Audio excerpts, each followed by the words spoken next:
Allez, bonjour à toutes et à tous, ravi de vous retrouver. On est mardi, on va faire une émission, donc on va revoir un peu où en est le marché par rapport au scénario proposé depuis le début de semaine. On va commencer par le Bitcoin, même si franchement, je ne sais pas ce que j'ai envie de voir le plus aujourd'hui. Mais bon, Bitcoin valide un choix de marché. Attention quand même à pas vous faire avoir. Rappelez-vous comment Bitcoin trade en ce moment. Donc là, moi, la seule chose que j'essaie de voir, c'est où se trouve la target. Est-ce qu'on l'a débordé, pas débordé? Grande question, j'arrive pas à la voir. Alors, attendez, j'aimerais bien pouvoir déjà. Voilà. Donc c'est qu'elle est débordée. Hein. Bon ben voilà, là je la vois pas. Donc c'est si je vois pas, c'est qu'il n'y a pas de target, ou alors elle est vraiment très très loin. Non, voilà. Donc c'est bon, ça ferait théoriquement break valide. Bon après, moi je suis pas non plus encore. Voilà, hein. De toute façon je m'en fous, je suis à l'achat. Donc quoi qu'il arrive, ça me va.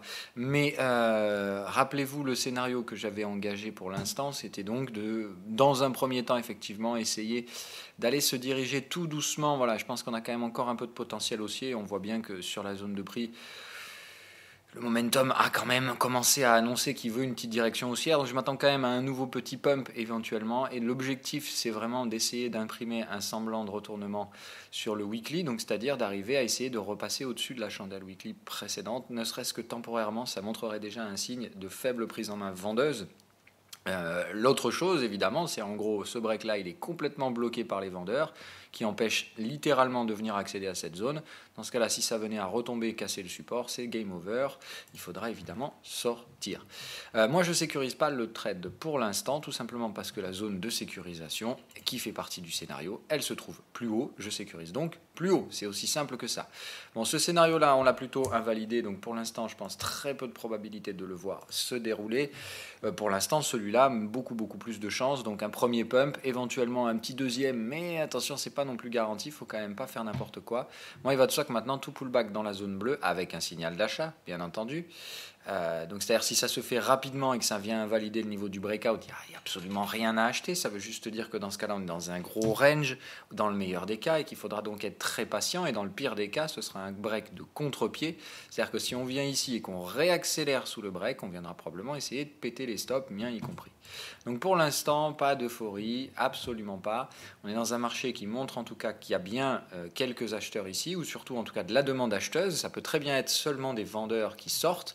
Je vous rappelle que le contexte daily, c'est simplement pour l'instant, moi je paye parce qu'on est sur la target sine wave, sur un support, et je me dis, bon, normalement le support, avant de le péter, il va déjà falloir qu'on le travaille un bon moment. Donc la vraie grosse question pour l'instant, c'est combien de temps ça va nécessiter pour travailler ce support, et surtout combien de temps on va pouvoir le tenir si on n'en décolle pas réellement. Voilà, hein. Là, il va falloir maintenant que le momentum passe en positif, c'est-à-dire vienne chercher des valeurs supérieures à zéro, et puis essayer à terme d'essayer de venir chercher le dernier sommet du momentum au sein du même cycle. C'est-à-dire que si là on arrive avec un sine wave qui termine déjà son boulot, qui se retrouve en zone de retournement vendeur, et qu'on est toujours là, bon, moi honnêtement je vais carrément réduire la voilure, voire même carrément sortir. Vous savez que j'ai pas une vision haussière de ce marché. Maintenant c'est vrai qu'à court terme je pense que c'est plutôt achat que vente. Mais bon, voilà, encore une fois, la dernière fois que je me suis amusé à jouer ce jeu dangereux, c'était à peu près par là, et je me suis fait arracher derrière. Oui, de mémoire, c'était par là où j'avais essayé de jouer le support du triangle. Comme d'hab, je visais un petit pullback, un truc où je pensais pouvoir avoir des gains assez faciles. Bon voilà, le marché m'a arraché derrière, donc je ne serais pas surpris, si vous voulez, encore une fois, que le marché dégueule pour une raison X ou Y. Donc je pense que maintenant il faut juste être prudent. Le support semble jouer son rôle de support pour l'instant, et ça encore une fois ça me choque pas plus que ça, mais vous voyez il y a plusieurs façons de travailler. Si on devait par exemple reformer un triangle, ça sous-entend qu'on va revenir probablement chasser la partie basse, et ça en soi c'est pas non plus si vous mettez vos stops trop proches, c'est clairement le type de truc où vous pouvez vous faire dégommer un stop bêtement. Voilà. Donc moi je pense que pour l'instant, s'exposer avec des renforts, ça veut dire remonter les stops, ça veut dire un peu dangereux. Donc moi je préfère rester tranquille pour l'instant. Pas de renfort. J'aimerais qu'on aille d'abord chercher la zone rouge avant de considérer un renfort dans la zone bleue. Puisque donc pour l'instant, ça voudrait dire... Attendez, je vais m'expliquer d'une façon technique. Comme ça, encore une fois. J'aime pas la subjectivité, en fait. Les gens qui vous donnent des scénarios qu'avec des mots. Voilà. Non, je vais vous donner du technique. Voilà. Moi, ce que je veux, c'est qu'on pousse à la divergence. Rappelez-vous, un breakout, en fait, pour qu'il soit réellement valide, il faut dépasser la target. C'est la première des conditions à valider, mais il faut arriver à pousser les prix à la divergence. C'est-à-dire, il ne faut pas que ce soit one shot et puis on retrace. Ça, c'est pas un break valide. Un break valide, c'est vraiment one shot, on pousse à la divergence et ensuite on fait un pullback, on trouve un cycle bullish et après on vient chercher le cycle TP ou exit. C'est vraiment ce schéma-là que je veux voir se dérouler dans le marché. Vraiment, on valide le break, on vient ici chercher le cycle bullish qui le confirme. Derrière, ici, on meurt, on trouve probablement un faux TP, enfin un TP de milieu de range. Et après, derrière, c'est la cassure du TP ou le prochain cycle acheteur qui devrait, sans problème d'escalade, déclencher les mouvements type vague 3, c'est-à-dire là où on va casser les résistances et revenir chercher les niveaux suivants. Et donc, probablement là où je pourrais commencer à viser les premiers encaissements de position. Donc pour l'instant, vraiment patience sur toute la partie crypto. Je ne vois pas d'autre chose à faire. Je vous avais dit qu'on se ferait probablement chier au courant de cette semaine. Je maintiens totalement ce biais. C'est-à-dire, je m'attends à peut-être un petit push encore de 4 à 5%, grand max, et puis terminé, quoi. Et après, ce sera probablement moins 4, moins 5, et puis on range, et puis après, peut-être la semaine prochaine, encore un nouveau mouvement qui sera peut-être celui-là plus intéressant en termes de dynamique de prix. Mais encore une fois, c'est conditionné à beaucoup d'étapes qui, pour l'instant, ne sont absolument pas validées. En tout cas, tant qu'on garde un momentum haussier, c'est-à-dire des creux, des sommets ascendants et la même chose sur les prix, je pense qu'il n'y a pas de raison de contre-indiquer le scénario faiblement acheteur. Mais je rappelle qu'il faut être vraiment très faible. C'est pas une forte conviction acheteuse, buy and hold et compagnie. Pour moi, pas du tout. Voilà. Allez, je continue.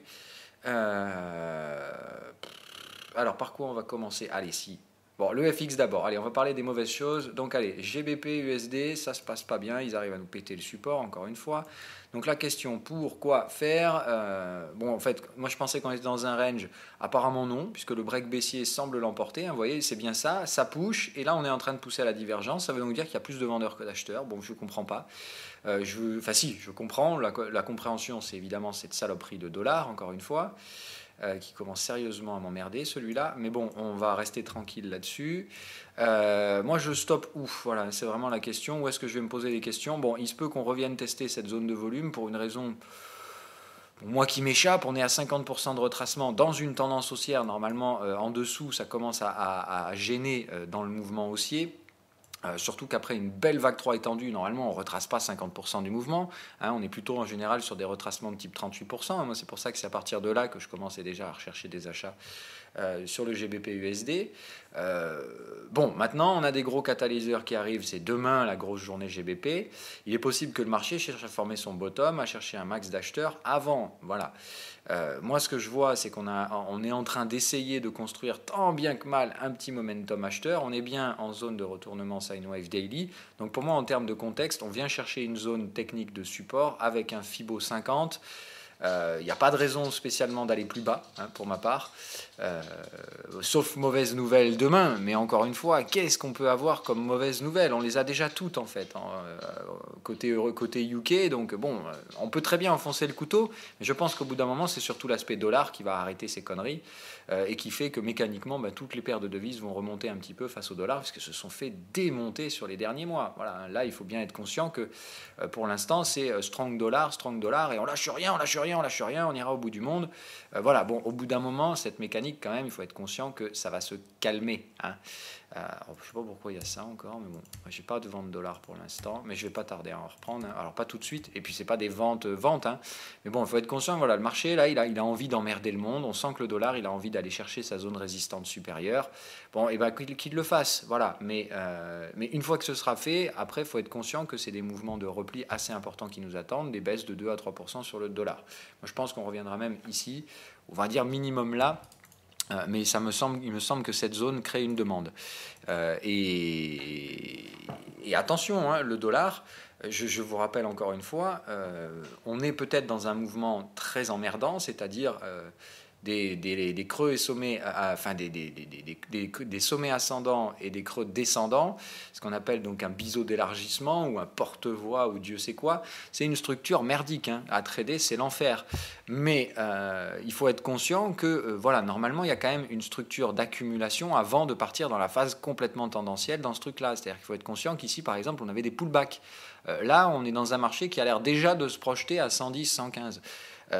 Déjà, techniquement, il faut vous dire un truc, à 110, 115, ça va faire mal, mais très très mal, parce qu'on a quand même une sortie de QE, donc au bout d'un moment, quand même, l'euro, il va falloir lui retrouver une valeur stable, et je ne pense pas que ce soit vers la parité. Maintenant, bon, c'est comme vous voulez, mais au bout d'un moment, quand même, il faut savoir, DXY, c'est majoritairement pondéré en euros. Donc il faut être conscient qu'au bout d'un moment, l'euro va pas non plus baisser ad vitam aeternam. Donc ça veut dire que mécaniquement, le dollar va pas non plus prendre la part sur toutes les devises.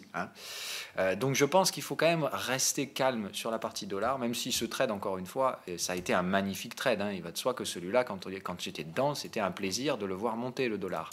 Mais le problème, c'est que maintenant, on est dans un marché qui fait n'importe quoi en permanence. J'ai l'impression que l'objectif, c'est toujours de pousser la bête le plus loin possible, quitte à faire nawak. Le but aujourd'hui n'est plus de trouver un prix, le but c'est d'essayer de voir jusqu'où on peut pousser à faire les cons. Voilà. Mais bon, pour moi, l'objectif est fait. Voilà, l'objectif sur ce truc-là, c'était effectivement d'arriver à casser un sommet trimestriel. C'est fait. Maintenant, on a bien instauré et instigué une tendance haussière au trimestriel sur le dollar. Mais encore une fois, bon sang, depuis quand on fait des tendances en ligne droite? C'est-à-dire dès qu'on commence, on s'arrête plus, on fait plus de pullback. C'est pas ça un marché, voilà. Quand on a ces phases tendancielles, c'est parce qu'on a fait des vagues d'abord. On a exécuté demande, vente, voilà. Et puis au bout d'un moment, ça part. Bon, voilà, le dollar, on s'y attendait à ce que ça parte. Mais il faut être conscient que quand même, faire un petit pullback là, ce ne sera pas dramatique. Ce sera même absolument normal. C'est ici que se trouve le support en mensuel, trimestriel. Ça ne me semble pas anormal qu'on revienne tester du 90. Quoi. Et autant vous dire, ça fait quand même une bonne petite chutasse. Quoi. Sur une paire de devises, un moins 3%, ça fait quand même des mouvements assez conséquents. Si derrière, en face, votre dollar perd un peu 3%, que les autres devises en gagnent un peu, vous avez compris le principe, ça fait des mouvements de forex assez importants. Donc je pense que pour l'instant, il faut quand même se calmer sur les parties full on dollar, les Américains sont les plus forts, patati patata. Voilà, on est quand même bien maintenant sur ce schéma-là avec un momentum baissier et la fin d'une oscillation sine wave, c'est-à-dire que on a une contre-indication prix et momentum, donc c'est bien ce qu'on appelle une divergence. Maintenant, voilà, on est sous résistance, on a une divergence. La divergence, il va probablement falloir la porter sur le niveau supérieur. Je vous rappelle qu'on ne peut pas considérer une divergence sur le même niveau de prix. Donc effectivement, le dollar, il peut très bien, poc, voilà, on monte un tout petit peu et après, c'est game over. Moi, il va de soi qu'ici, je le vends, le dollar. Je vais vous le mettre d'ailleurs, voilà, ce sera un prochain scénario à surveiller en validation. Mais pour ma part, ici, on a bien une constitution d'une belle résistance, on va dire là et là. On va aller noter les deux niveaux. Alors, on va aller le faire en 2 heures. Voilà. Donc on va peut-être mettre en place d'ici quelques jours un scénario sur le dollar. Pour l'instant, ça ne me semble pas franchement à l'ordre du jour. Je pense que le dollar a encore un petit peu de marge, mais c'est pour ça, on me posait la question tout à l'heure, qu'est-ce que tu fais sur le GBP, Phil, invalidation, pas invalidation? Non, que dalle, je m'en fous. Le GBP, pour l'instant, je reste tranquille. Je reste dedans, c'est des leviers spéculatifs. Il va de soi que celui-là, quand il va partir, je lui collerai aussi du levier. Maintenant, ça reste un peu contre-tendance pour le GBP. Enfin, quoique pas sûr, en fait, on verra la forme du départ, mais... Les GBP, je reste toujours sur une vision acheteuse. Je pense que quand on va consolider les paires en dollars, GBP pourra procurer probablement les meilleurs gains. Voilà. Donc bref, ça nous fait 2 résistances à tester. On peut noter la troisième, allez, pour le fun, histoire d'être funky là-dedans. Mais voilà, on voit bien les 3 zones où il y a eu exécution de volume. C'est donc à proximité de ces zones-là qu'on trouvera normalement les zones résistantes à trader. Donc vous voyez, ça nous amène légèrement un peu plus haut. Ça veut dire le dollar peut très bien, pof, allez, je monte un peu, je me fais un 95-75, je déclenche quelques stops ici, et puis derrière, game over est terminé. Vous voyez qu'on reste toujours pour l'instant sur des cycles bullish sur la partie dollar en 2 heures. Effectivement, ça semble indiquer ça. Donc une légère poursuite du dollar, donc ça veut dire le GBP pourrait continuer de tomber. Mais encore une fois, si le dollar monte, le GBP peut très bien monter aussi demain. Ce qui fait qu'on peut très bien avoir un GBP qui monte plus fort que le dollar, même si le dollar monte quand même. Donc tout se joue un peu demain, j'ai envie de dire, et pour ma part, GBP, bon, on va essayer d'identifier les niveaux de support qu'on pourrait aller visiter en dessous, parce que là aussi, tout comme sur le dollar, il y a des niveaux de support qu'on peut aller visiter. Hop, voilà, on va aller faire l'analyse et on va aller voir donc les niveaux sur lesquels, et si je vois des niveaux sur lesquels je serais prêt éventuellement à déclencher des renforts acheteurs. Maintenant, bon, moi je suis pas encore je pourrais éventuellement me permettre des petits renforts, mais il faut être conscient qu'à chaque renfort, comme je vous l'avais dit la dernière fois, je tire des balles de mon barillet spéculatif et j'augmente mon risque, puisque derrière, si ça devient invalidation, si je ne veux pas perdre plus que ce que j'avais prévu, je vais devoir rapprocher les stops, et ça, rapprocher les stops, c'est augmenter le risque de se faire dégommer. Hein, voilà. Donc il faut vraiment faire attention à ça. Moi, je vois bien ici une belle zone de demande en support, et ici, je ne vois pas ce qu'on vient y foutre. Très honnêtement, je ne comprends pas. Là, c'est toutes des zones de prix, vous voyez, ça a tout été retesté, donc il n'y a pas de demande ici. Donc la seule demande qui resterait sur GBP, ça se trouverait à 1,31. Pour moi, c'est loin, et je ne vois pas ce qu'on irait foutre ici. Donc je laisse faire. Voilà. Très honnêtement, moi, je laisse faire ça. On va voir si on arrive à tenir les clôtures daily déjà. Et puis si ça tient, je pense effectivement que dans ce cas-là, dollar et compagnie, ça pourrait se diriger donc vers les 1,31. Il va de soi qu'ici, 1,31, pour moi, je pense quand même un petit renfort, vu que l'invalidation, pour ma part, se fera pas loin en dessous, quoi. Alors je rappelle que je ne mets pas de stop au marché quand je spécule, tout simplement d'une part pour pas dire au marché où je sors, parce que je ne vais pas lui donner les informations pour me baiser la gueule, et puis deuxièmement, je sais faire ça, d'accord? Donc vous, en tant que débutant, les stops, c'est obligatoire, parce que gérer le risque, c'est pas... Voilà, on fait beaucoup de bêtises quand on est débutant, et malheureusement, des fois, il vaut mieux prendre un stop en bas. Je vous ai expliqué ça dans l'émission sur la psychologie. C'est nécessaire pour vous de faire ces erreurs. Essayez de me copier, c'est pas possible. Vous n'avez pas la même mentalité que moi. Et voilà. Mais moi, je vous donne ce que je fais en transparence. Je vous fais de la pédagogie, mais je vous dis ce que je fais également. Donc je ne vais pas vous dire j'ai déclenché un stop alors que non, j'ai pas mis de stop et il n'a pas été déclenché. Voilà. Donc je pourrais vous mentir pour un aspect pédagogique, pour ne pas vous inciter à faire comme moi. Mais je préfère la transparence. Mais par contre, voilà, soyez bien conscient que vous ne pouvez pas en aucun cas faire la même chose que moi. Donc vous, c'est des stops, hein, des vrais stops de marché, pour surtout pas vous laisser glisser derrière. Moi, il va de soi que c'est si on vient chercher là, je commence à regarder comment sont les prix, les machins, les signaux. Si j'ai du breakout baissier et des trucs dans le style, évidemment, je déclenche les stops. Hein, c'est toujours comme ça que je fais. Bref. Voilà, parenthèse refermée. Donc le GBP, oui, je reste en position. Ça ne se passe pas très bien pour l'instant, mais je ne pense pas qu'on soit nécessairement dans des zones cataclysmiques. Ce qui se passe beaucoup mieux, en revanche, c'est ça. Donc l'euro-yen, no comment. On arrive par contre sur des petites zones qui vont pas tarder, je pense, à catalyser quand même des petits supports. Bon, moi, je ne prends aucun profit dans ce machin-là. C'est bear, je laisse filer. Il n'y a pas de raison que ça s'arrête. Hein, donc voilà, celle-là, je la laisse tirer jusqu'au bout. L'euro-yen, no souci. Je prendrai même pas de profit sur la zone AB. Hein, c'est juste quand on va se mettre à consolider, j'attendrai un bon petit moment et puis bam, je remettrai des renforts. Je pense qu'on consolidera à plat, hein, c'est-à-dire qu'il faut vous attendre à un truc comme ça. On passera peut-être 1 ou 2 semaines à rester à rien foutre sur l'euro-yen et puis d'un coup ça reprendra à la baisse. Donc moi je reste BR, point barre. Pas besoin de tergiverser 107 ans. On a bien constitué une nouvelle résistance ici. C'était pendant la nuit, donc je l'ai un peu mauvaise parce que du coup je ne l'ai pas vue. Mais voilà, bon, sur la paire euro-yen, c'est encore une fois un bon trade, annoncé, tradé, leveragé, je vous ai tout donné. Hein, donc voilà, ce truc-là se passe bien, il n'y a pas de souci, ça encaisse du gain là-dedans. Et c'est pas pour me déplaire. Donc pour l'instant, je laisse les sous arriver dans la caisse. Hop. Voilà. Donc patience sur ce truc-là, je vois pas d'autre chose à faire. Laissez les prix tomber gentiment mais sûrement. Pour ceux qui ont pris des renforts, hein, voilà, maintenant l'abaissement du stop pour moi c'est ici. Hein. On a constitué une nouvelle résistance. Donc moi, si vous voulez, j'ai pris des petits renforts hier, avant-hier, ou je sais plus par là. Donc mon stop est déjà abaissé. Hein. Voilà, je suis sur mon prix break-even, donc je suis à peu près par là. Voilà. Hein. Donc c'était prix d'entrée par là, et les renforts en dessous, ça m'a fait abaisser le PRU. PRU, prix de revient unitaire. D'accord, c'est donc mon prix moyen à la vente. Donc voilà, normalement là je suis en break-even, si je ne me trompe pas, je crois. Hein, voilà.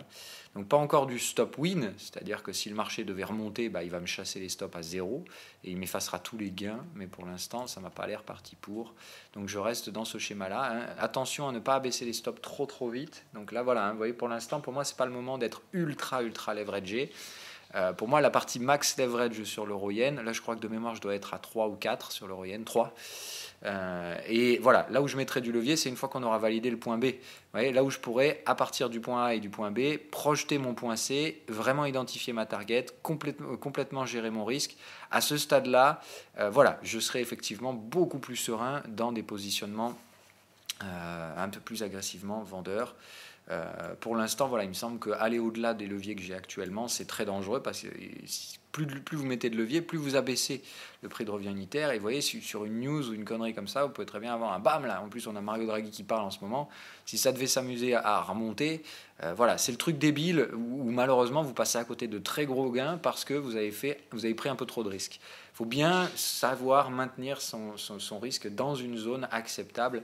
Être trop gourmand, c'est la plus grosse des conneries que vous pourriez faire quand un trade est validé. Voilà. Et là, on est bien dans un trade validé, il y a no stress, mais voilà, il ne faut pas prendre trop de risques dans ces scénarios-là. Donc effectivement, vous voyez, le dollar se fait plaisir. Là, ils vont casser les résistances, ils vont casser les supports sur l'eurodoll et sur GBP USD. Mais bon, voilà, moi je pense patience. Alors celui qui m'emmerde en ce moment, c'est celui-là. Il m'emmerde énormément. Hein, voilà. Donc je suis en train de me poser la question, est-ce qu'on a réellement encore une fois une tendance haussière sur la UDNZD ou est-ce qu'on est dans un marché qui nous pète les burnes à plus en pouvoir?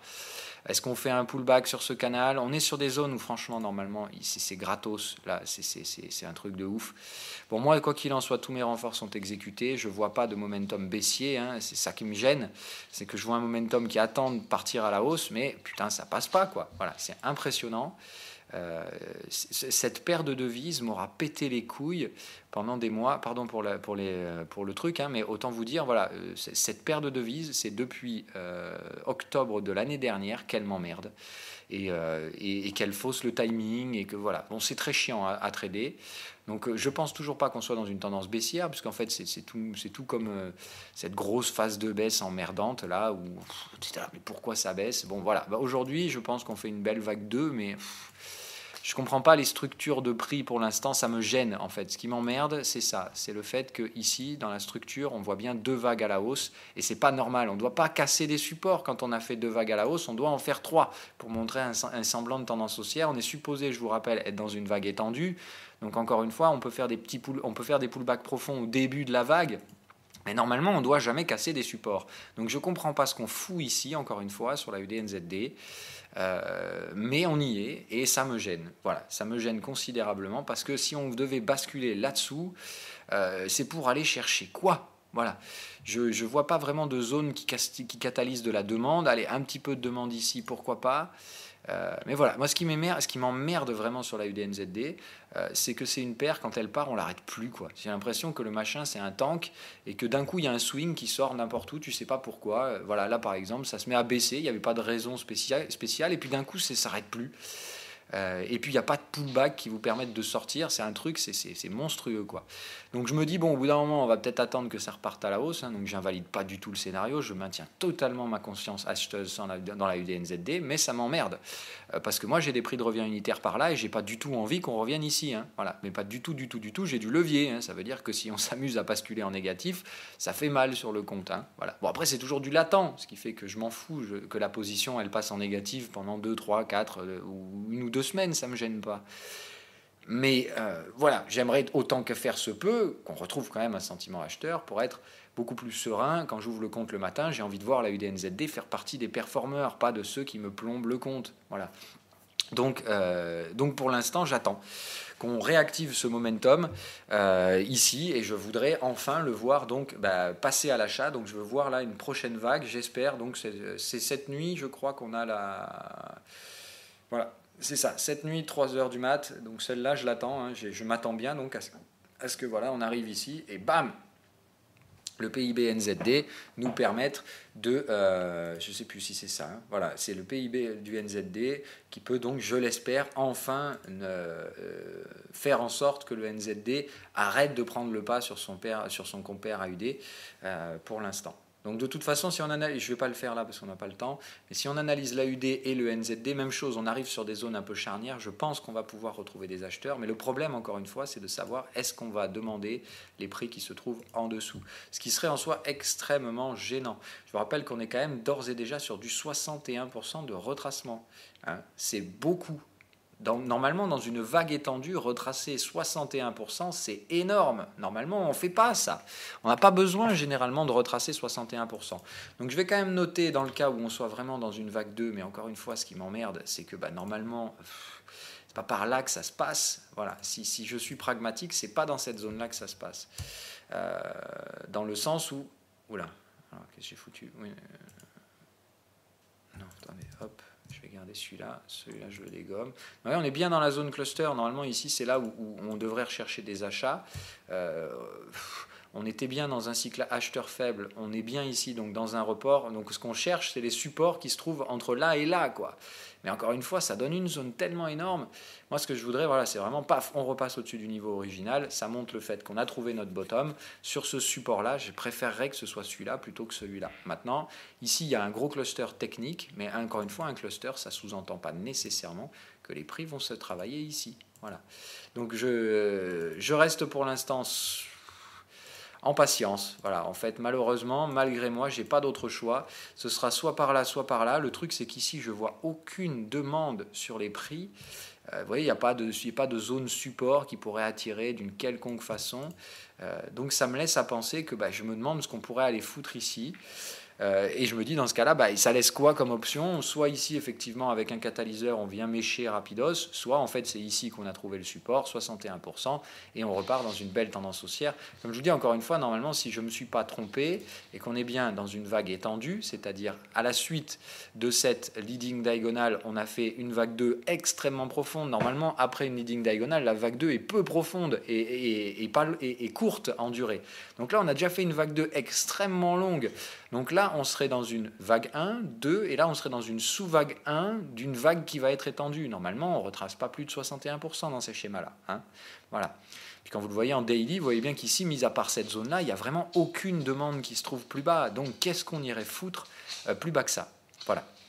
Donc, pour l'instant, moi, pour ma part, c'est invalidation partielle ici. C'est-à-dire que si vraiment on arrive sous le 76,4, je commence sérieusement à me poser des questions sur le scénario. Invalidation totale, il va de soi si on...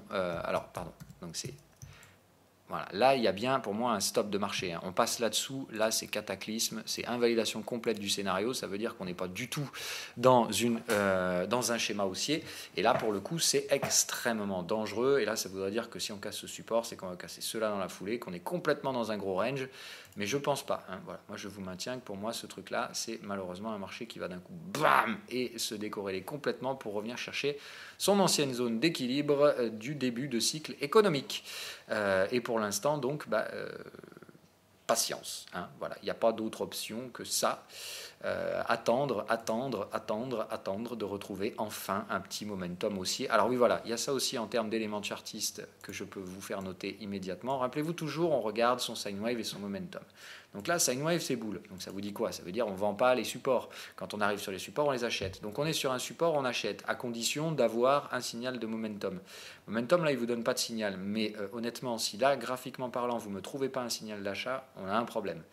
Là, c'est juste une énorme divergence cachée, haussière cachée, parce que tout simplement, regardez l'état du momentum. On est à moins 100 et on n'est clairement pas sur un plus bas. Je veux dire, le dernier plus bas du swing, il est là, et le plus bas qu'on ait fait, c'était moins 75.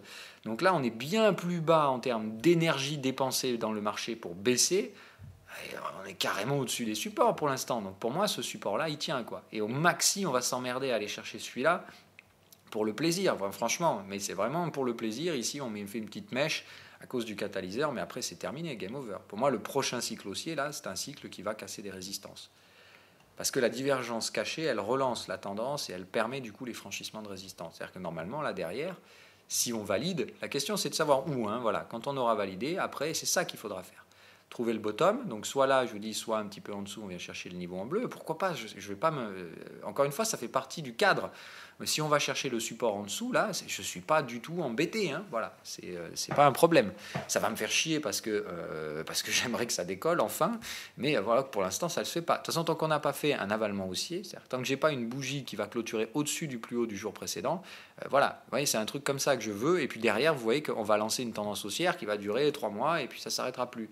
C'est comme ça qu'il est, la UDNZD. Hein, sachant que la prochaine, elle va durer plus de 3 mois hein, de tendance haussière. Je pense que là, ce sera la partie la plus longue, la plus étendue. Et là, je pense qu'on ira chercher des extensions assez costauds en termes de target. Hein. C'est-à-dire que là, je pense qu'on va plutôt chercher effectivement du 2,618 ou des trucs dans le style. Hein. Voilà. C'est-à-dire que là, normalement, c'est le mini ici qu'on devrait aller chercher dans la prochaine vague.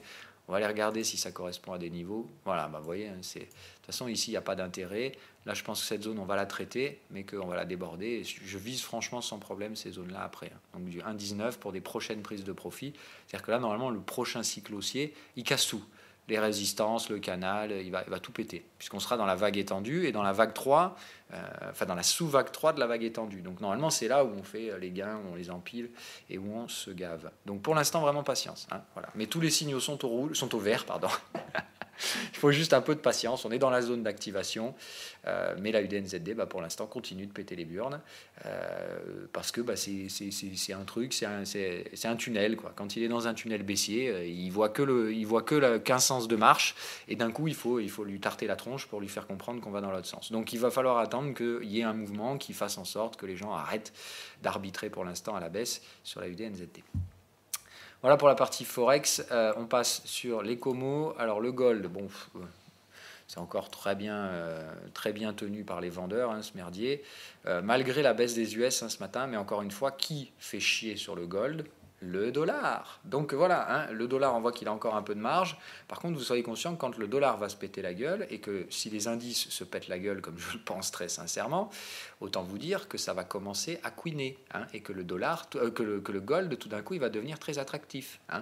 Donc patience. Moi, c'est vraiment cette phase-là que j'attends, où on aura une conjugaison donc du stress et des retracements sur le dollar, c'est-à-dire des remises en question de la toute performance américaine, qui en soi n'est encore qu'une belle licorne boursière. Qu'on soit bien d'accord, c'est juste que le marché il voit que ce qu'il veut voir pour l'instant, il voit ce qui se passe bien, mais par contre on commence à avoir les premiers prévisionnels de résultats des entreprises et on se rend compte qu'on n'est pas en hausse par rapport au Q2. Donc c'est la première fois qu'on va avoir des trimestres où on attend. Alors comme d'hab, vous allez avoir quoi ? Ce qu'on va vous sortir à Wall Street, c'est truc bas le consensus, mais la réalité c'est que le consensus, il attend moins que sur le trimestre précédent. Donc en fait, on va faire à peu près les mêmes niveaux de résultats, c'est ce qu'on appelle le plancher, quand on atteint le plafond de profitabilité des entreprises, les récessions arrivent généralement un an après, maxi. Donc voilà, ça veut dire ce que ça veut dire, encore une fois, c'est toujours pareil, si on regarde... Moi, je sais que je prends un biais vendeur pour des raisons très simples en ce moment. On est en fin de cycle économique, donc je regarde tout ce qui peut inciter tout ce qui peut montrer des prises en main vendeuses. Je ne regarde que ça. Je ne regarde plus les achats, je m'en fous.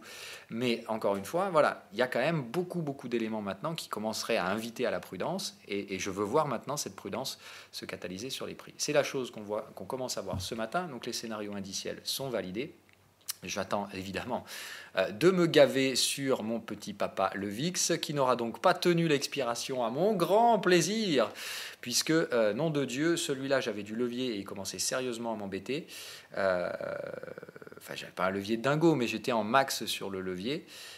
Donc voilà, ça m'aurait franchement fait chier de me faire stopper sur l'expiration.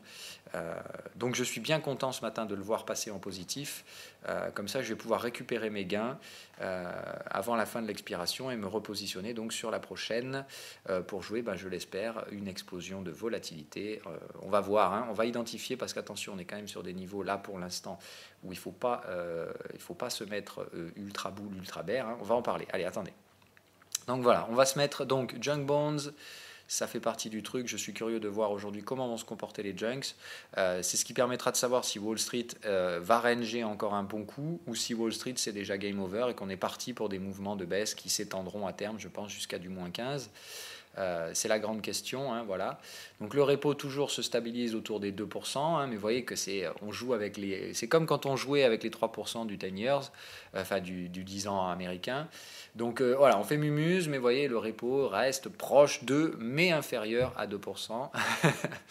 Bref, voilà, à surveiller ce truc-là. Bon, moi, ce qui m'intéresse clairement, c'est le ratio VXV to VIX. Donc on voit bien que la volatilité est perçue à court terme. Et c'est ça que le marché n'aime pas trop. Donc vous voyez, comme prévu, on se stabilise ici, on recommence à casser des supports. Donc la perception de la volatilité commence à se faire à court terme. Donc là, on n'envisage plus des scénarios à 3 mois. C'est-à-dire que là, vous voyez, la cassure des supports là, sur VXV, VIX, ça veut dire une chose. Ça veut dire que les mecs qui vous vendaient de la tendance haussière jusqu'à la fin de l'année, là, ils sont clairement en train de comprendre qu'on va avoir des phases volatiles avant. Et que si jamais on est toujours dans un scénario haussier, là, il faut déjà sécuriser les bénéfices pour racheter plus bas. Donc là, vous avez compris, les mecs vont commencer à se couvrir à court terme. Donc soit acheter du gold, soit aller sur le VIX. On va voir un peu tout ça. Comme d'hab, ils ont toujours plusieurs options. On voit bien que pour l'instant, l'option qui semble être choisie, c'est un peu le gold, un peu le VIX. Parce que vous voyez, par exemple, le silver est en train de chuter aujourd'hui, le gold est positif. Donc ça veut dire qu'il y a un attrait gold que vous n'avez pas sur le silver. Voilà. Mais c'est très nettement pénalisé par le DXY. L'aspect de dollar est en train de foutre en l'air complètement le pricing du gold, du silver, de l'US oil, de toutes les comos, puisqu'elles sont cotées en dollars. Voilà. Donc ça fout la merde sur tout le marché de la commo, parce que en ce moment, le dollar est en train de piller le monde entier, quoi. Je veux dire, au bout d'un moment, il va falloir quand même se poser des questions de l'impact réel des mouvements brutaux du dollar sur l'économie mondiale, sur les économies mondiales. Hein, voilà. Parce qu'évidemment, pour l'instant, c'est magique, ça bénéficie à Wall Street, hein, on va pas se le leurrer, mais ça fout dans la merde tout un tas de pays qui ont la corde au cou déjà depuis des années. Donc eux, au bout d'un moment, c'est des crises sociales qui vont arriver. Et il faut vous dire un truc, hein, quand on a des dettes en dollars et que le pays commence à partir en vrille, ça veut dire quoi? Ça veut dire, oh mon Dieu, mais on a des dettes qui ne vont pas être remboursées, mais attendez, on n'a pas une énorme bulle de crédit sous le cul. Si on commence à avoir des défauts sur la dette, c'est problématique. Voilà, donc encore une fois, il faut faire très attention avec le dollar. Ça monte, c'est bien, ça fait plaisir à Wall Street. Au bout d'un moment, on va regarder les impacts réels de cette hausse du dollar. Et malheureusement, ça peut catalyser des faillites financières dans certains pays, c'est-à-dire des dettes non remboursées. Hein. Et ça, Wall Street, ils n'aimeront pas. Hein. Autant vous dire, quand on a une grosse bulle de crédit sous le cul, des défauts de crédit, c'est le truc qui permet, c'est l'étincelle qui fait tout partir en vrille. Hein. Donc il faut vraiment faire attention avec ça. Encore une fois, je vous ai dit, on a tellement de risques cette année dans le marché qu'imaginer un horizon de ciel bleu, c'est extrêmement dangereux, puisque toute chose que Wall Street voit comme étant purement positive actuellement a également des effets négatifs que Wall Street ne regarde pas pour l'instant, mais il faut bien être conscient que le jour où Wall Street va regarder des choses négatives, il y en a beaucoup, ce qui fait que d'un coup, on peut très bien changer de paradigme et dire « Oh mon Dieu, mais on fait n'importe quoi en fait !» Donc là, il faut vite corriger, boum, le dollar s'écroule, le dollar consolide bien, les indices se pètent la gueule, c'est totalement possible. Hein. Voilà, donc vraiment faire attention à cette vision avec les œillères de Wall Street. Le marché est comme ça, mais là en ce moment, c'est vrai qu'on atteint des paroxysmes de conneries assez impressionnants, ce qui fait qu'il ne faudra pas non plus avoir peur dans les mouvements baissiers. Si vous trouvez que les mouvements baissiers derrière, s'ils arrivent, sont irrationnels, vous amusez surtout pas à dire je vais acheter un peu pour un correctif. Non, ça fait des mois que j'attends que ça baisse à Wall Street, vous pouvez être certain que je ne vais pas me racheter dès qu'on baissera de 3%. Hein. Voilà. Allez, on continue et on va sur les indices. Le big morceau. Voilà, hop, on y va tout simple, il n'y a pas besoin de chercher et bien loin. Game over for the Hang Seng Index. Donc les Chinois, c'est terminé. On casse le support du triangle, breakout, gap, clôture en bas. Il n'y a pas besoin de se tortiller du cul. Je me gave là-dessus. Hein. Je me gave là. Les renforts sont exécutés, enfin voilà, de toute façon j'avais mis des ordres conditionnels, donc tout a été exécuté, je passe en levier sur le Hang Seng. Il va de soi que ça déclenche la merde aux US et qu'ils vont commencer à regarder, comme je vous l'ai dit, ce qui se passe pas bien. Et vous allez voir que ça va pas être très joli chez eux dans pas longtemps. Mais pour l'instant, ça commence donc bien à merder. Tous ceux que je vends, donc Hang Seng, JPN, FTSE, tout ça, ça se pète la gueule. Hier, j'ai pris une vente Nasdaq en plus, mais alors une toute petite. Hein. Je l'ai pris, je l'ai sécurisée, je la regarde plus.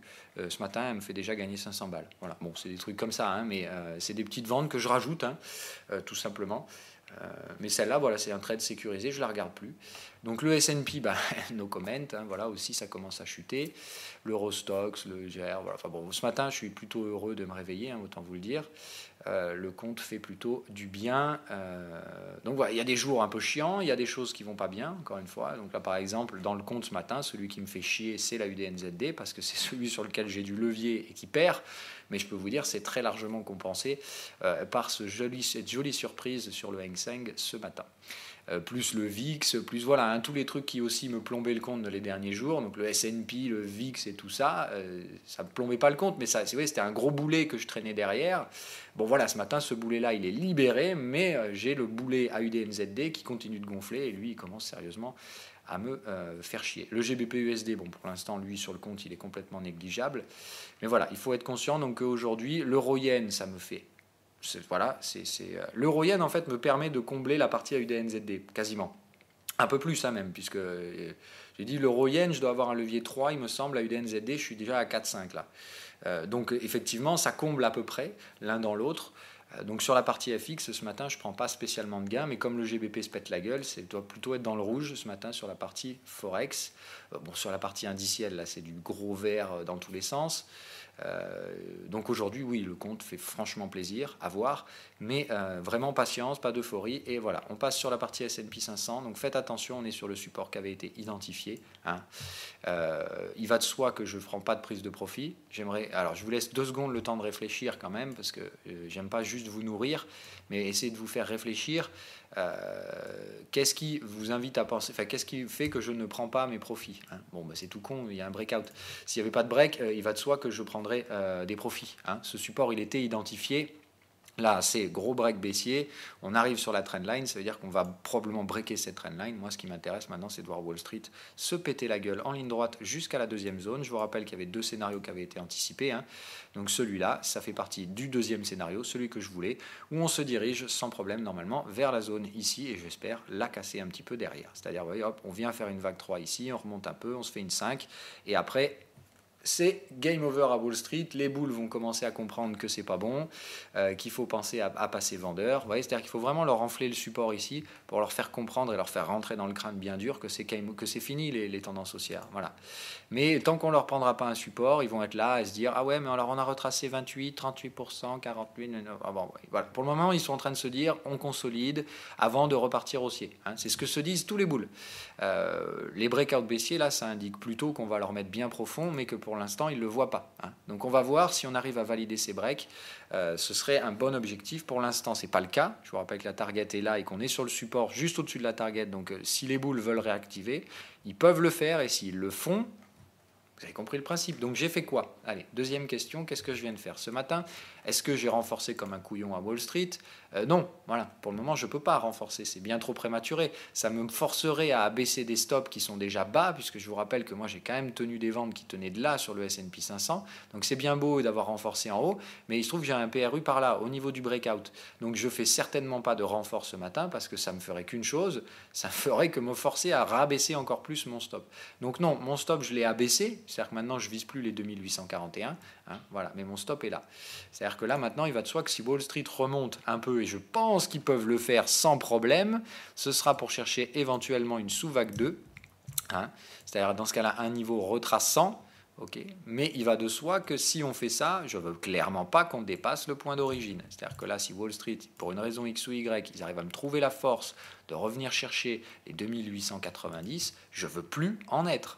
On est clair, je ne veux vraiment pas en être. Donc là, pas possible pour l'instant de passer sur du gros renfort à Wall Street. Tout simplement parce que j'ai grillé mes cartouches spéculatives un peu vite et qui fait que je n'ai pas un bon prix de revient moyen. Je vous dis, je suis à peu près par là. Je crois que de mémoire, je suis vraiment à peu près au niveau du breakout. Donc comme je ne suis pas confortable en termes de PRU, je reste soft. Mais je refuse catégoriquement de prendre des bénéfices ici parce que je pense que ce marché peut continuer à dérouiller. Voilà.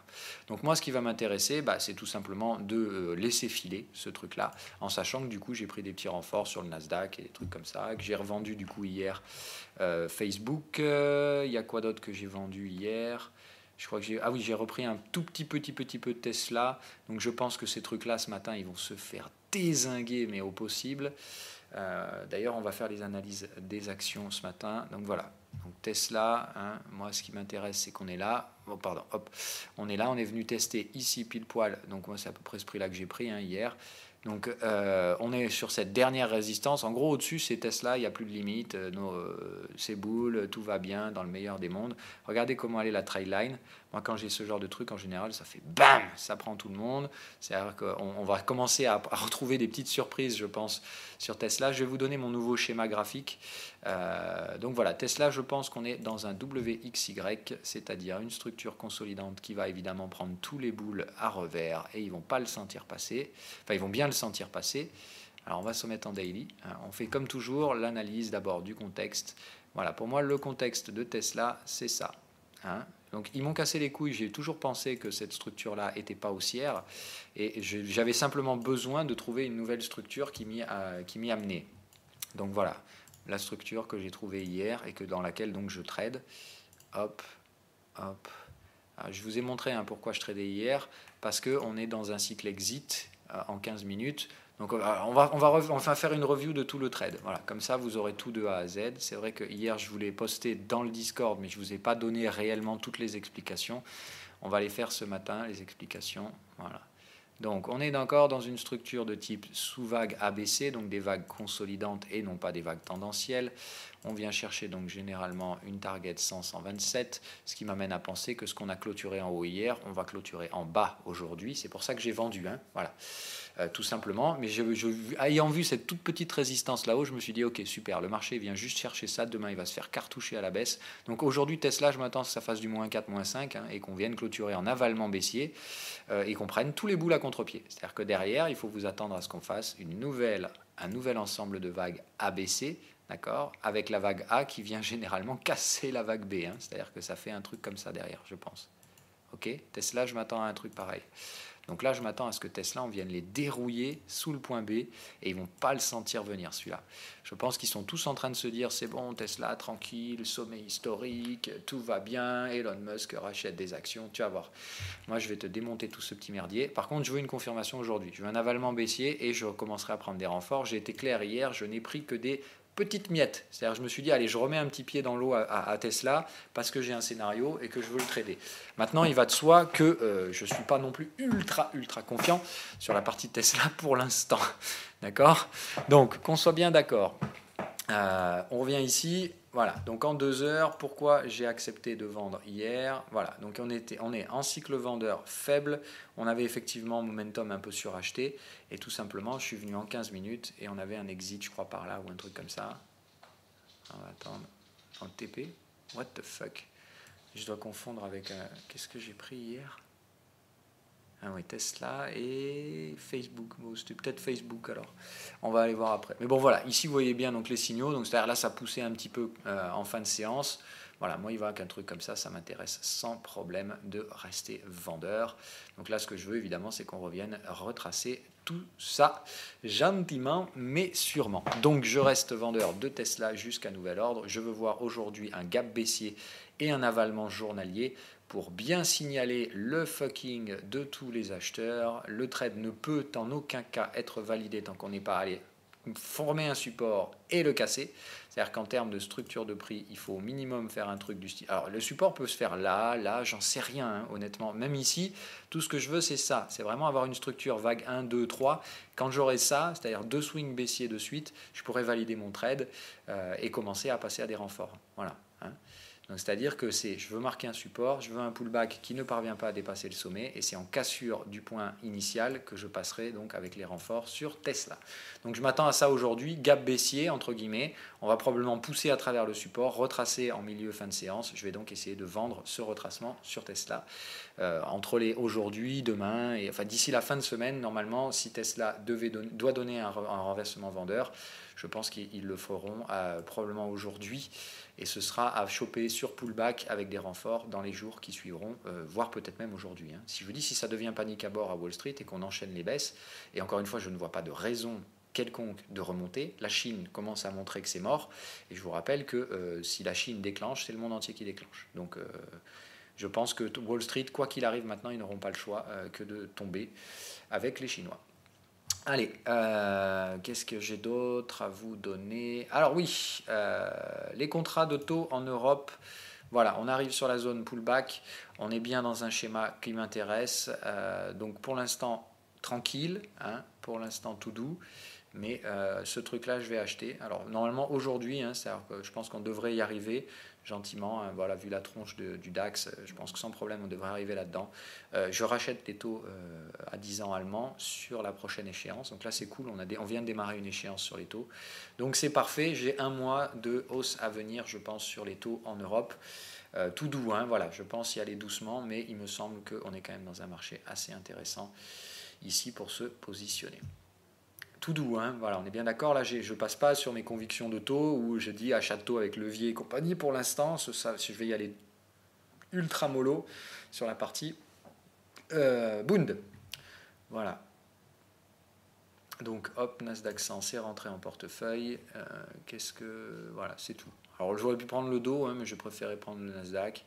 Tout simplement parce qu'en fait, hier, comme je commençais à avoir beaucoup d'actions du Nasdaq tirer un peu la tronche, je me suis dit, oh tiens, moi je vais en vendre quelques-unes et je vais vendre un peu de Nasdaq aussi. Voilà. C'est ce que j'ai donc fait. Donc pour l'instant, je n'ai que Tesla, Apple et Facebook en portefeuille. On va analyser Nvidia. Alors Nvidia, voilà, hein, même chose. Là, on est plutôt mal barré. Ouh là là, Nvidia, c'est moche. Alors là, voilà, on a le bon gros double BR. Donc allez, Nvidia, ça rentre en portefeuille. On va regarder en daily quand même le contexte.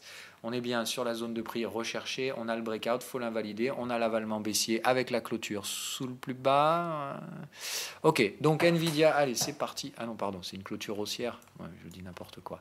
Donc Nvidia, aujourd'hui, il faut attendre une confirmation. Nvidia, s'il à 21h50, allez, je vais mettre une alerte. Hop, voilà. Je vais vous donner une petite astuce d'ailleurs pour les. Moi, je fais comme ça maintenant. J'ai trouvé ça très chouette. Si vous voulez des alertes sur le temps, vous prenez. Alors, le raccourci de mémoire, c'est Alt V.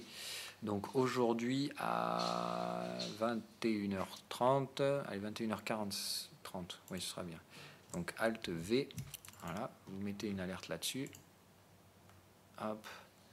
Donc, NVDA, vente, si, avalement, baissier, daily. Voilà, donc je pense que ce sera le cas. Hein. Très nettement, aujourd'hui, je pense que ça va être le cas. Donc, très probablement, ce soir, je reprends Nvidia en portefeuille. Netflix, est-ce qu'on a quelque chose à vendre là-dessus? Non. Alors, on arrive sur la target. Hein. Donc, attention, c'est quand même intéressant. Alors, on compte les sommets. Donc, ça fait 1, 2, 3, 4, 5. Ah, on est bon. Ah, on est bon. Bon, allez, bah, pareil, Netflix, ça va rentrer en portefeuille. On a bien le momentum ici qui a brisé le plus bas, donc je pense qu'on a tout ce qu'il faut ici pour un V-top de Netflix. Donc même chose, ça va être Netflix, petite vente spéculative, stop au-dessus du sommet à 400$, sous condition d'avalement baissier daily, même chose, hein, c'est-à-dire que là il faut vraiment que la bougie, hop, elle vienne clôturer ce soir sous le plus bas. Si on a ça, c'est donc une vente. Alors il va de soi que je prends la vente à 21h55, enfin à 21h50, avant que le cash clôture. Mais voilà, là, belle divergence, on est bien dans un cycle TP, il y a tout ce qu'il faut. La trailline est bien trop haute ici, donc on va casser la tendance haussière. Ça veut dire que vous prenez la trendline qui suit là, on va la casser et revenir, je pense, au moins vers ce support et très probablement enfoncer derrière. Donc allez, Netflix, Flux, même chose. Donc à la limite, moi ce que je vais faire, c'est que je vais aller Nvidia, vente si avalement baissier, rajouter NFLX, si même chose. Voilà, donc ce soir, hein, je pense que je vais me recartoucher l'ensemble de la cote du haut du panier américain. Amazon, encore une fois, j'ai un peu de mal. Boeing, je pense que ça va être intéressant.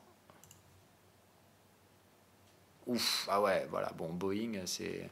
Celle-là, ça m'étonne que je ne l'ai pas déjà reprise. Hein. Regardez-moi ça, le squeeze, on en sort par le bas, on invalide le breakout. Donc là, c'est un truc, bam, ça revient en zone basse, ça va ranger. Allez, Boeing, même chose, ça reste à la vente. Donc celle-là, je la prends à l'ouverture, elle. Hein. Alors peut-être pas à l'ouverture si le prix est gapé à la baisse, ce qui va malheureusement être le cas, je pense. Bon, ça me fait un peu chier, parce que quand même, Boeing, celle-là, je l'avais bien travaillée. De ne pas la prendre, ça me gonfle.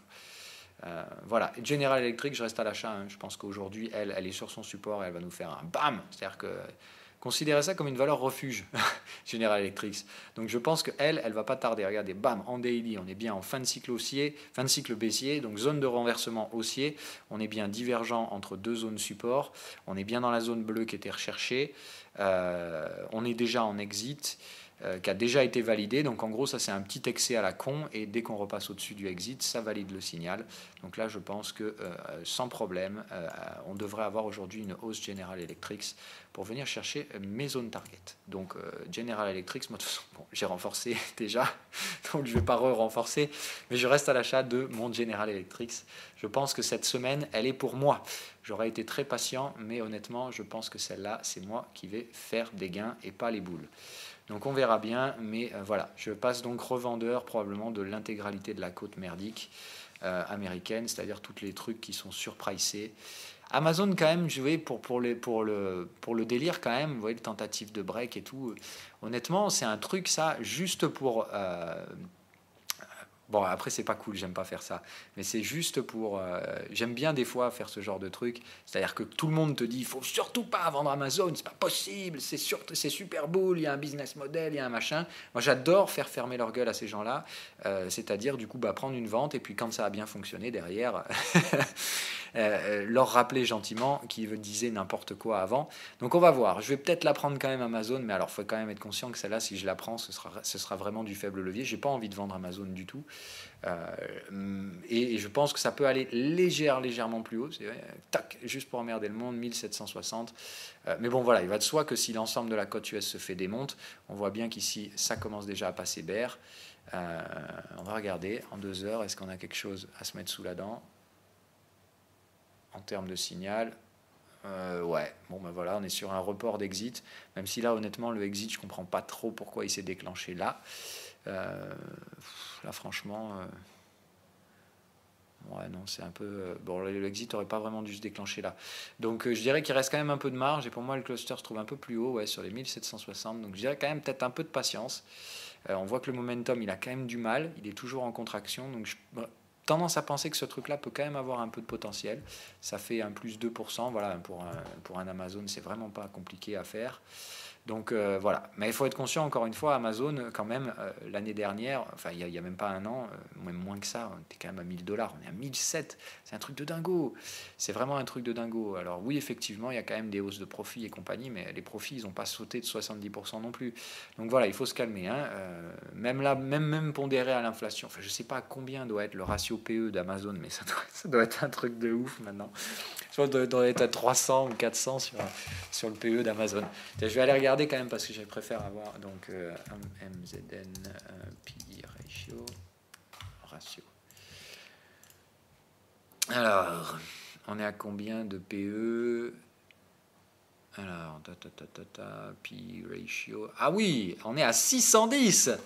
Pas mal. Ah non, attendez, si. Qu'est-ce que c'est que ce fucking truc là? Price, mais qu'est-ce qu'ils nous foutent là? Moi je veux le PE actuel là.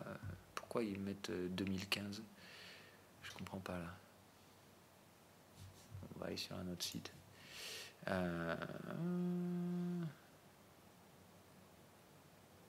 Finance Yahoo. Voilà. Alors, Amazon PE ratio 216. Voilà. Bon, c'est pas fou, hein, mais enfin, quand même 216 pour un peu. Ça veut dire que pour générer $1 de profit, l'action se paye $216. C'est ouf. C'est complètement taré, hein. C'est complètement de chez complètement taré. Donc bref, enfin bon, voilà. Après. On va pas. De toute façon, quand on touche des sommets de folie comme ça, il faut pas essayer de rationaliser. Comme je vous dis, quand on a quitté le sol, il faut pas regarder sous ses pieds, quoi. Tout ce que vous pouvez avoir, c'est le vertige. Donc bref, allez, on continue. Alors vos questions, ouais, parce que ça fait quand même 1 heure de vidéo, on va se bouger le derche. Alors la référence à Luc Jean, effectivement. La baisse sera lente car Wall Street n'a pas encore d'outils. Bon, si, non, je pense qu'il ne faut pas rationaliser ça. Encore une fois, si tu rationalises les hausses, c'est que si tu cherches à rationaliser les hausses qui sont irrationnelles, si derrière tu veux rationaliser les baisses qui le seront tout autant, on ne sera pas pote. Moi, je pense que si ça baisse, point barre, et ce sera comme ça. As-tu un portefeuille boursier? Non, je fais ça pour le plaisir depuis 8 ans. Je travaille pour rien. Non, évidemment, j'ai un portefeuille boursier. Mais mon portefeuille, moi, je suis un trader pour compte propre. Je ne fais pas de gestion. Je déteste ça. Et voilà. Et ce sera toujours ainsi. Alors, tu comptes hold que le top 10 ou des cryptos à plus faible capitalisation? Ah non, moi j'ai dit j'en prendrais 3. Ethereum, IOTA, Bitcoin. Point barre. Le reste, je touche pas. À lire, comprendre le momentum, aurais-tu un lien fiable donnant des explications s'il te plaît? On a fait des vidéos dessus quand même. Hein. Je fais tout pour vous donner normalement du contenu, vous en avez à bouffer. Alors il y a les vidéos du site, on a fait une live room sur le momentum. Il y a quand même déjà pas mal de contenu à faire. Après, si tu as d'autres questions, il n'y a pas de souci, tu peux les poser, je te répondrai. Mais il faut que tu sois plus précis dans ta requête. Le momentum, c'est compliqué à lire, mais honnêtement, c'est pas compliqué non plus, dans le sens où ça demande un petit peu de connaissances, mais une fois que tu les as et que tu les maîtrises, ça va vraiment tout seul. Et il n'y a pas besoin de voir ça comme une montagne, hein, encore une fois. C'est juste, normalement, tu as le boulot des patterns est déjà pratiquement tout fait tout seul.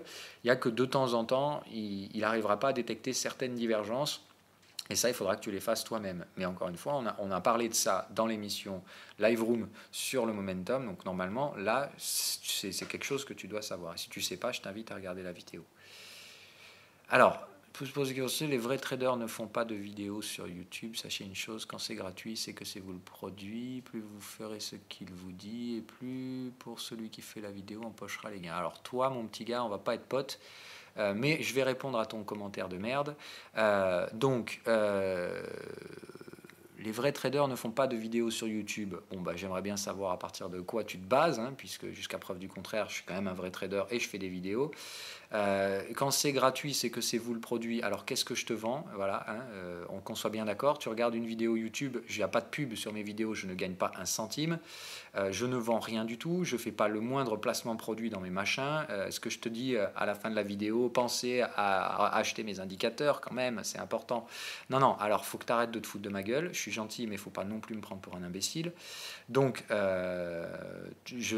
tous les commentaires se respectent, mais ce que tu racontes là, c'est de la merde. Donc, je vais quand même me défendre.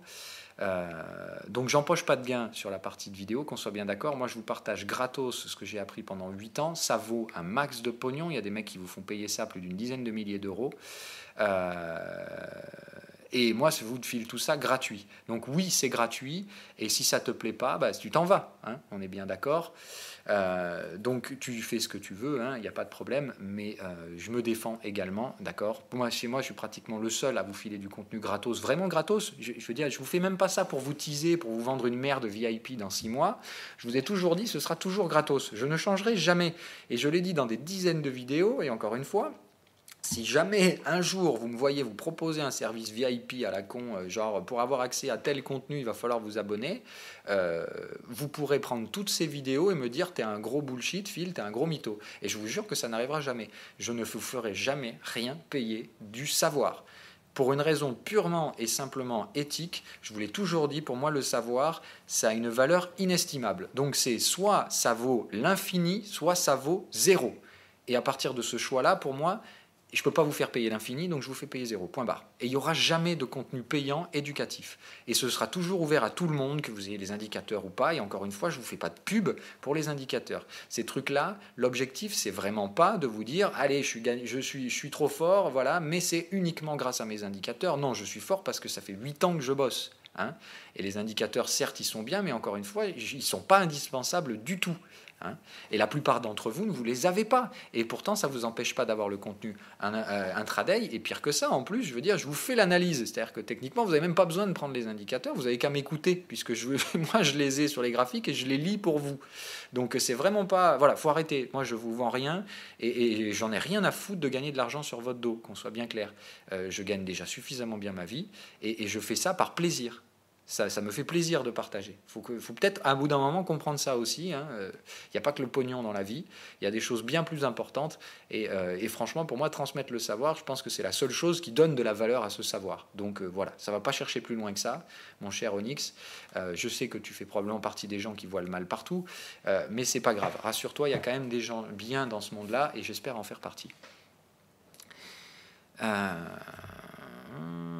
Alors, les réglages pour gamme fixe. Ouais, on va en parler. Une seconde, pardon. Hop, pardon, alors il faut que je me bouge parce que je ne vais pas pouvoir rester longtemps. Donc le fixed range, donc il se trouve dans les volumes profile. Vous, il s'appelle range fixe ou je ne sais plus, enfin, c'est absolument affreux en français.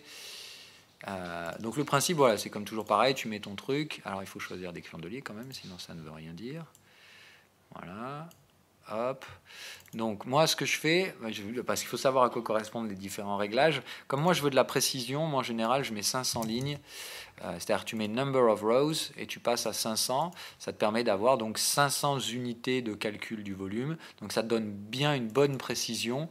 Après moi il faut savoir que ce qui m'intéresse après c'est pas la value area, tout ça je m'en fous un peu. La VA, c'est vraiment un truc que tu utilises dans du market profile, c'est-à-dire avec des unités où tu utilises des profils de la même durée de temps collés les uns après les autres. Là, on n'est pas du tout dans ce schéma-là. Moi, ce qui m'intéresse, c'est juste d'avoir le détail des bougies. Hein. Donc oui, évidemment, moi, je veux voir le volume. Je veux qu'il prenne 100%. D'ailleurs, j'ai jamais vu si ça pouvait dépasser. Non, ça ne peut pas. Et je veux juste voir le POC. Voilà. Le reste, je m'en fous. Donc moi, tout est désactivé, si tu veux. Et les seuls paramètres qui m'intéressent, c'est d'avoir de la précision sur le volume, de voir le POC et point barre. Ok. Donc voilà les setups que j'utilise. D'ailleurs, il me semble que... Si je mets perso... pourquoi il met 200? Voilà, on va faire comme ça. Template. Ah, je vais y arriver. C'est perso. Voilà. Donc c'est ça, hein, moi c'est comme ça que je fais. Après, tu fais ça comme tu veux, mais voilà, je pense 200 c'est le minimum pour avoir un peu de précision, 500 c'est toujours mieux. De toute façon, vu que la vitesse de calcul est quand même assez impressionnante, je vois pas. Si tu peux avoir plus de précision sans avoir à attendre 3 heures, je trouve l'intérêt. D'accord, en plus tu viens me poster ta merde, toi, alors tu dégages. Voilà.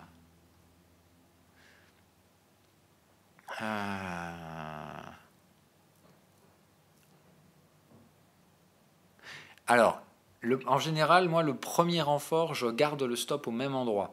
Alors, on pourra faire encore une fois, le problème, c'est que je comprends que ça peut être gênant parce qu'effectivement, vous voulez copier.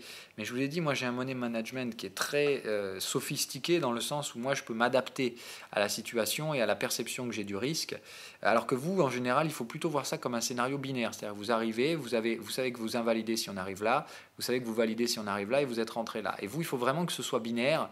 Il ne faut pas encore vous projeter dans une gestion avancée du money management.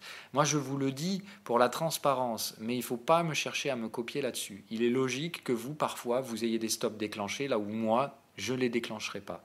Et je vous dis, il ne faut pas lutter contre ça. Tout simplement parce que c'est comme si vous étiez à la maternelle et que vous vouliez sauter dans la cour des grands. C'est pas possible. Voilà, hein. Il faut accepter qu'avant d'arriver à marcher, il faut ramper. Voilà. Donc c'est normal que vous preniez des pertes, encore une fois, et c'est normal que vous en preniez plus que moi. J'ai fait les mêmes conneries que vous à l'époque. J'ai bouffé beaucoup plus de stops que vous aussi à l'époque. Enfin, que maintenant à l'époque. C'est totalement normal. Donc voilà, il faut comprendre qu'il y a un chemin à suivre pour arriver à un trading vraiment performant et que ça passe d'abord par un trading perdant. Hein. On est tous vraiment passés par là, il faut l'accepter. C'est pour ça qu'on ne met pas de levier au début. Et puis en fait, ce trading perdant devient petit à petit et progressivement neutralisant puis positif. Et quand vous arrivez positif, c'est là où on peut commencer à mettre un peu d'argent. Encore une fois, au début, c'est normal de perdre du pognon. Et c'est pour ça que, je vous le dis souvent, quand vous apprenez, le choix du levier, c'est le choix qui revient à vous demander combien vous voulez perdre. Voilà. Donc plus vous mettez de levier, plus vous allez perdre. Donc au début, il faut vraiment se dire, l'objectif c'est de trader en réel parce que vous ne ressentez pas les émotions si vous tradez en démo.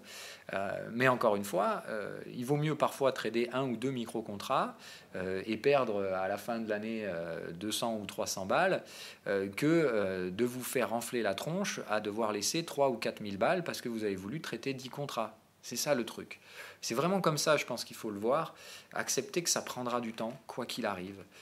Que si vous précipitez les choses, vous ne ferez que précipiter de mauvaises émotions et éventuellement de tilter un jour et de cramer votre compte. Et ça, encore une fois, malheureusement, c'est la réalité qui va vous frapper durement et qui va vous dire « Je suis désolé mon gars, mais l'aventure s'arrête là, tu n'as plus d'argent ». Et c'est triste parce que franchement, vous aurez probablement appris des choses, encore une fois, qui